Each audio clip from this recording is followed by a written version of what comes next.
Yeah, we had this guy on the podcast a couple of years ago. His name was Richard Gage, and he was part of the architects and engineers for 9/11 Truth. I think it's like 3,000 of them, some big number. It wasn't a small number. The interview was taken down. And a week later, 4 days later, they took down the interview. Not sure why, but they took down the interview. And we were pushing back, and he was saying this is what happened, and YouTube didn't want that to stay up. It was taken down. So, okay, let me ask you another question. Stephen Greer, what are your thoughts on Stephen Greer? I don't know him. So I don't ever usually have an opinion on anybody. I never talk about anybody if I haven't had a chance to meet them personally. So I had him on for the second time 2 months ago.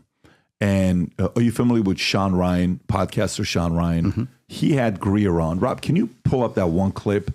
Because this is the part where it's kind of like, I think I'm aware of it. I know the one you're going to show. Yeah, there's a couple of them. I want to show this one here to you. I want to see what you're going to say about it. Go ahead. When you're talking about these disinformation agents, these knocks, I have somebody that comes to mind, and we were talking about him at lunch. Lou Elizondo. Is he one of them? Oh, of course. I mean, as soon as he emerged on the stage, I had a very senior guy at CIA who's worked this issue since 1979 contact me about that problem. But remember, the only way that you can control at this point all this coming out because of what we have and what we're pushing forward through media is to control the narrative, the spin.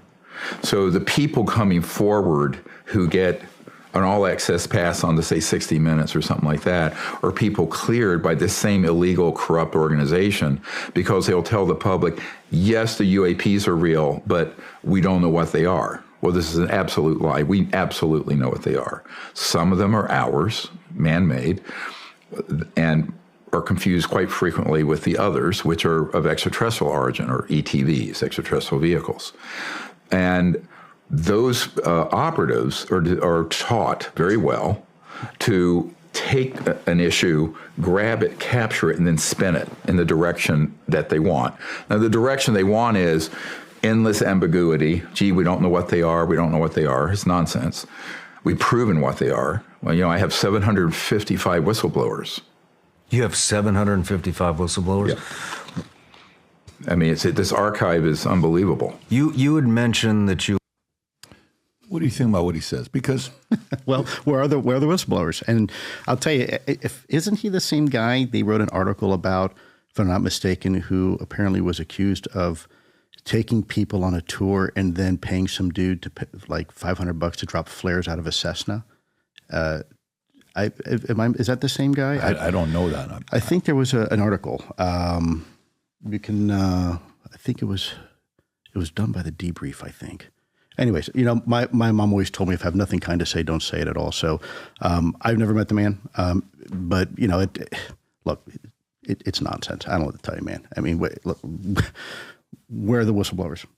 When I went to the IG, and had my conversation, I didn't see any of them. I know the ones that we talk to. We go to Congress and we talk to Congress. I haven't seen him.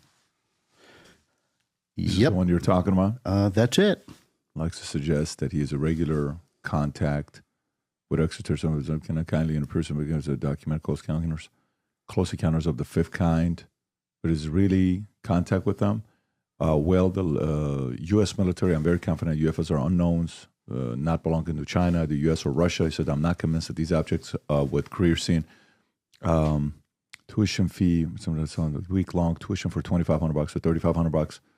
Back in January 27, when Greer expedition claimed to have summoned 2 UFOs, the video of sightings was posted to Greer's YouTube channel, and this incident was first close listed on the photographic and the video evidence. But where's the one with the flares? Go a little lower, Rob, to see if you find it. Night scopes. Just control F flares. So I'm looking for night scopes. There's no smoke. There's no trails. There are no flares. It continues. They're falling. They're waiting for us to arrive. A few seconds later, Greer implores the school, let's welcome, and begins to join us into meditation. This is a beautiful color. You'll see. You'll never forget the color. This is huge. Yes, this is a major event.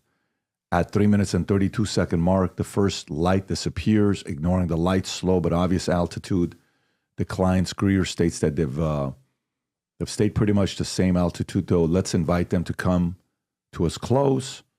And then, that's gone into the ocean. Greer includes now the way that you know that's not like something like a flare. So shoot up, but were these UFOs or were they something terrestrial? Well, keep reading. Okay. I mean, it's pretty compelling. Flight-aware flight tracking data attained that Washington exam suggested that later is true. At 9:11 p.m., January 27, 2000, Beach 76 Duchess registered N110 SU was recording flying at 85 miles off Vero Beach. This is lower than aircraft normal cruising speed, would feasibly allow the air crew to deploy parachute flares or some other illumination device. The aircraft took off and returned to the airport in Fort Pierce. The screenshots below showed the aircraft's location at the time of the event. The owner of the aircraft is listed by Federal Aviation Administration as R.E. Ben Aviator Incorporated. So Fort Pierce, when I reached out to the aviator and flight and maintenance reviews, told me that the college never does things like dropping flares. After sending a Spear a copy of the flight record, he did not respond to any further emails. Incidentally, another aircraft listed to RE was forced to land on Section Interstate 95 on Florida on January 30th, 2017 after running out of fuel. CNN has also reported that RE received a loan of between $350,000 or $1 million under the federal government's coronavirus relief. Got it. Okay. So what's your point with this? You're saying that some of the stuff that he's doing, by the way, is that the video? Can we see it, Rob? Can you just play that? I just want to see what it looks like. Can you go to the flare part? Orange object. Look up. Oh, whoa. Oh my God. Whoa, just don't pop stand too up, much. Please. Crouch down and look because you'll block our cameras. Yeah, those are Wow. illumination flares. Those behind me may move and stand up because. Well, what is he saying they are? You see that color? I don't know. I don't pay attention. I don't, like I said, I don't No, know. no. I don't know the Oh, gentleman, no. so I But don't I would invest any time. Okay, so so to me though, where I go with this is I had him on twice, and I listened to. By the way, I don't know if you watched the documentary he did about the Invention Secrecy Act of 1951. No, I don't watch his material. Okay, in your world, who is Stephen Greer or types like him in your world in the military? How do folks look at someone like Stephen Greer? We don't deal with him. ATIP was only focused on military encounters, and so as a civilian, I'd never met him. I don't know much about him, and I've never worked with the guy. I'm aware of his feelings towards me. He's certainly entitled to whatever feelings he wants, but proof is in the pudding. We got videos released. We've got Congress involved. We've got an Arrow now, an organization that's been established. We've got whistleblowers coming out. I don't know what to tell you. People are free in this country to do what they want, listen to who they want. It is a free country, and I encourage people to get all sides of the narrative. I will never tell anybody, don't talk to somebody. Go ahead. Do you want to? Be my guest. Yeah, you see, that's the part. That's the part for me where, as a viewer, you sit there, me, or anybody else that's watching this, you're like, oh, shit, who the hell do I believe? Do I believe the free market, private, somebody doing independent work? Do I trust the government that for many years they've lied to me? And you don't believe anybody. You believe the data. This is the problem. When anybody gets up there and says, believe only me, that's a problem. You don't hear me saying that. I agree. I agree. What I think, it doesn't matter what Lou Elizondo thinks. What matters is what you think. Here's the data. My job is simple. Here's the data. Right. You figure it out yourself what it means to you. I'm not going to sit here and tell you weave some little narrative about, history. Look, here's the bottom line. You can analyze it yourself. There it is. You figure it out, right? So these are the facts behind it. X, Y, Z.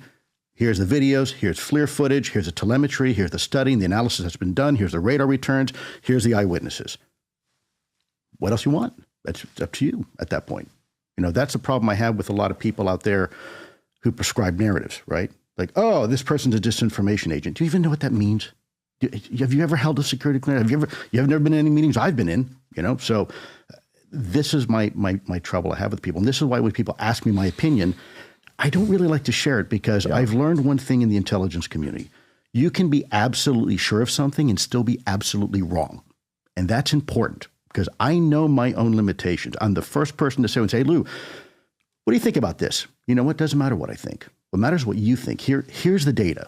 And then you figure out what this means to you because this topic is a lot more like, people talk about, the military industrial complex, and they're trying to look, I don't want a general telling me how to feel about this topic. If it's a national security issue, great. If you're going to tell me how we're going to stop these things from interfering with our nukes or how to stop them from coming over our sensitive military installations, great. But this conversation is much bigger. It's a conversation that involves both the psychology and the sociology and the theology and the philosophy of human beings. And maybe this conversation is better off talking to your priest or your imam or your rabbi, right? Or maybe your family around the table. I don't want some 2, 3, or 3-star general telling me what I should think about this. This is why I think transparency is so important. Because who's the 2, 3-star general? I'm kind of giving you a hypothetical. Hypothetical, right? That there's someone in the Pentagon and the government that say, well, people always say, well, how should we feel about this? Don't ask that question. That's sacred.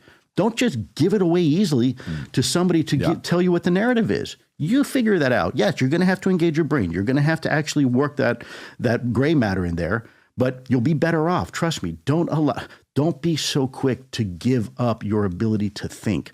And that's my concern. By the way, this is not directed towards you. This is my argument when people ask me my opinion. As tempting as it is to tell you my opinion, of course I have an opinion. But at the end of the day, it doesn't really matter, does it? What matters is what does the facts say? And then follow the facts, follow the data. That's how you get to a conclusion. For the last 4 years, every time we do podcasts, I have to ask Rob or somebody, hey, can you pull up this news? Can you pull up that? Which way do these guys lean? Can you go back to the timeline of, eventually after asking so many questions, I said, why don't we design the website that we want aggregated? We don't write the articles. We feed all of it in using AI. So 8 months ago, I hired 15 machine learning engineers. They put together our news site called vtnews.ai. What this allows you to do when you go to it, if you go to that story right there that says Trump proposes overtime pay, click on it. It'll tell you how many sources are reporting on this from the left. If you go to the right, Rob, it says left sources, click on it. Those are all the left sources. If I want to go to right sources, those are the two. If I want to go to center, I go there. Now, if I want to go all the way to the top and I want to find out a lopsided story, a story that only one side is reporting on, either the left or the right. So if you notice the first one, will say Zelensky announces release of 49 Ukrainians from Russia. Notice more people on the left are reporting on that than the right. If I go to the middle one, same thing. If I go to the right one, same thing. You can see what stories are lopsided. And if I pick one of the stories, pick the first story, click on the Trump one, proposes overtime tax cuts. To the right on the AI, I can ask any question I want, but click on the first question that has it. It says, what is the political context and potential motivation behind the Trump's new tax cut proposal? Click on the question mark. It explains exactly what the motives are. So for you to use, whether you're doing a podcast, you're in the middle of a podcast, or you just want to know it for yourself, you're busy like myself. And last but not least, this is all AI doing this, so machine learning engineers. Go all the way to the top. I can go to timelines, and see how far back a story goes. Pick the Israel-Palestinian conflict. If I want to go to that and go back and see why are those 2 days a big spike, I'll have Rob pull it over to go to those 2 days with a big spike, and I'll see exactly what happened on that day or the previous day, and many other features vtnews.ai has. So simply go to vtnews.ai. There's a freemium model, there's a premium, and then there's the insider. If you want to have unlimited access to the AI, click on the VTAI Insider. You can now become a member effectively today. So if you like this clip and you want to watch another one, click right here. And if you want to watch the entire podcast, click right here.